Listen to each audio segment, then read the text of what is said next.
Hi, this is Sarit Switzer, and welcome to the It Is Taught podcast, a podcast devoted to the teachings of Rabbi Shneur Zalman of Liadi as recorded in his most famous work, the Tanya. My hope for this show is to make these teachings accessible and relatable to the average person, regardless of prior Jewish education or affiliation. The episodes follow the prescribed daily study portions and are meant to serve as practical lessons in how to live your life as your true self and develop an authentic and powerful relationship with your Creator. I have personally experienced the effects the study of this work has had on me, and I'm excited to share what I can of this knowledge with you. So please join me on this journey of learning, self-growth, and connection with your source.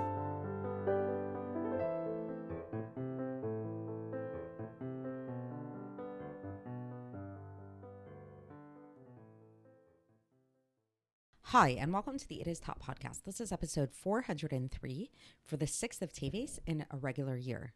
We're still in Likkutei Amarim. We're still in chapter 7, and today we're going to conclude chapter 7. And the topic of today is the idea of wasting seed. So it's the idea of sexual immorality, but particularly the idea of wasting seed.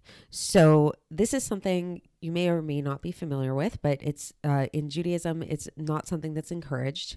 And we're going to talk a little bit about why that's the case, but we're also going to kind of alleviate some maybe intensity around the subject and how, some thoughts that somebody might have that if they did waste seed, then maybe this is like the worst thing in the world and how can they rectify this? And we're going to kind of calm that down. So one thing to kind of talk about here is this idea of this whole topic really alludes to this concept in Judaism where every single thing in life, every single thing in the world there's nothing random and there's nothing just mundane. So anything that happens, anything that we do, any activity that we engage in the world really creates an effect in the world. So there's nothing that we do that's really 100% neutral. And we've kind of talked about this, and we touched on this before in, talking about the animal soul and how there is no neutrality. There's no level of just like doing something for its own sake, but not for God. Anything in the world is either for God or against God, pretty much. So when we talk about the idea of seed, of male seed. So this is really ultimately, if we want to get into the specifics of what it is, this is the source of all human life. This is where human life comes from. And now we also know that in Torah, maybe you don't know this, but in Torah, the very, very first commandment that we were given is to be fruitful and multiply. So the act of sexual intimacy with a man and a woman once they are married is actually considered to be the holiest of acts. It's something that in Judaism, unlike some other religions, we do not denigrate sexuality. We do not shame it. We do not say that it's a bad thing. And in fact, it's actually something very, very, very holy and very powerful. And this is because that sexual act actually literally creates life, and life in Judaism is the most precious thing in the world. So now you might have the question of, not every single time that a couple engages in intimacy is a physical life born. And that's very true. And so the answer to that, according to Kabbalah and Hasidus, is that there may not be a physical life that's born, but there's always some kind of spiritual life. So whenever we're talking about these things, there is spiritual life that happens. So the concept of sexuality, basically, and sexual expression and life are totally 100% intertwined, and you cannot separate the two. So what happens in the case of wasted seed, when a male ejaculates and there is no woman there is no female counterpart. So this is a very strange thing, because what happens usually when life is created, as we all know, is there needs to be the male and there needs to be the female.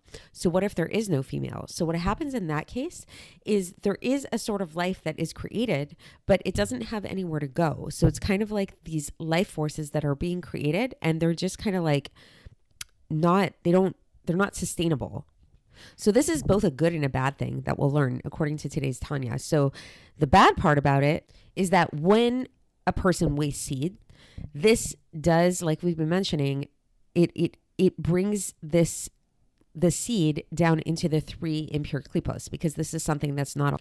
And the other thing is that it actually does create a great amount of impurity and a lot of klipa, even more klipa and more impurity than illicit relations with another person. So that might sound really scary and really intense, but the reassuring part here, and this is where the Alter Rebbe goes with this, is he says, it's interesting though, however, that this act of wasting seed is not actually included amongst the forbidden relations as described in the Torah. So we know that the Torah describes a whole host of forbidden sexual relationships, and this is not one of the one that's included.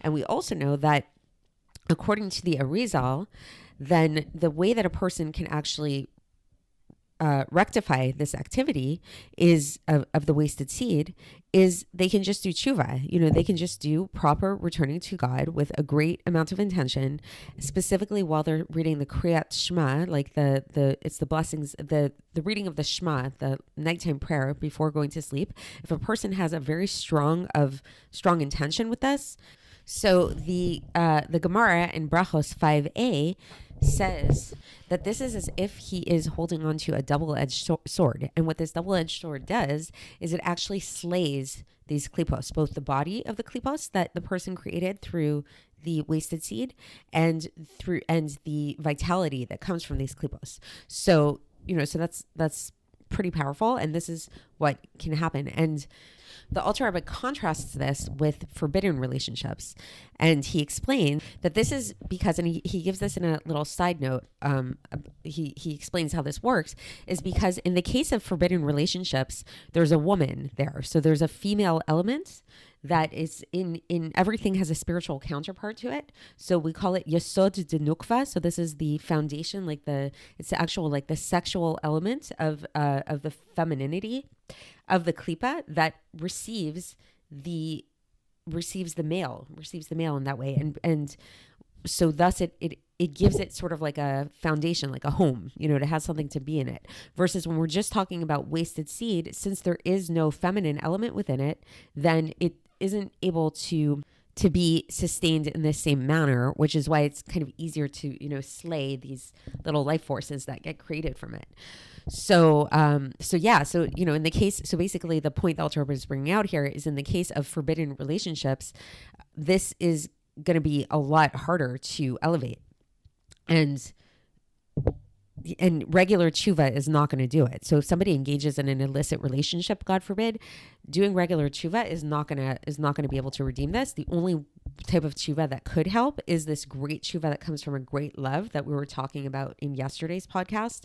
If you want to listen to the episode there to hear more about that, where a person's sins turn into merits. That's the level of tshuva that we're talking about, which is a very high level of tshuva.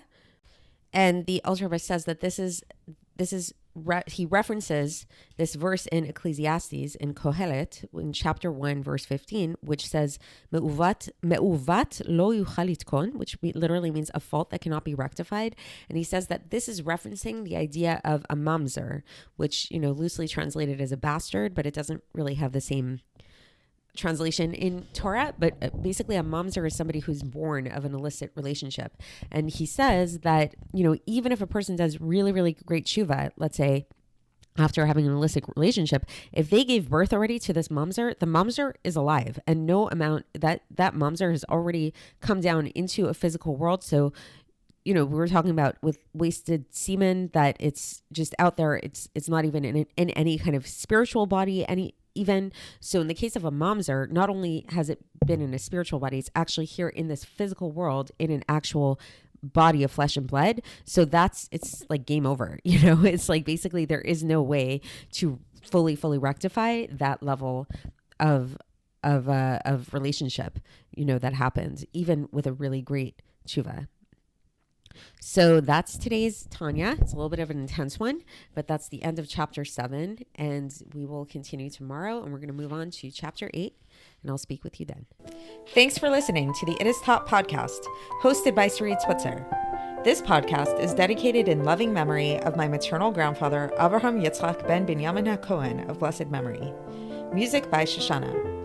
If you enjoyed this episode and would like to support the show, please share it with others and subscribe on YouTube, Apple iTunes, Spotify, or wherever you listen to podcasts. And make sure to leave us a 5-star review. To find out more about the It Is Taught project, including more information on my soon-to-be published book, please visit our website, itistaught.com. To catch the latest from me, follow me on Facebook, Instagram, and Twitter. Looking forward to speaking with you tomorrow, and until then, have a great day.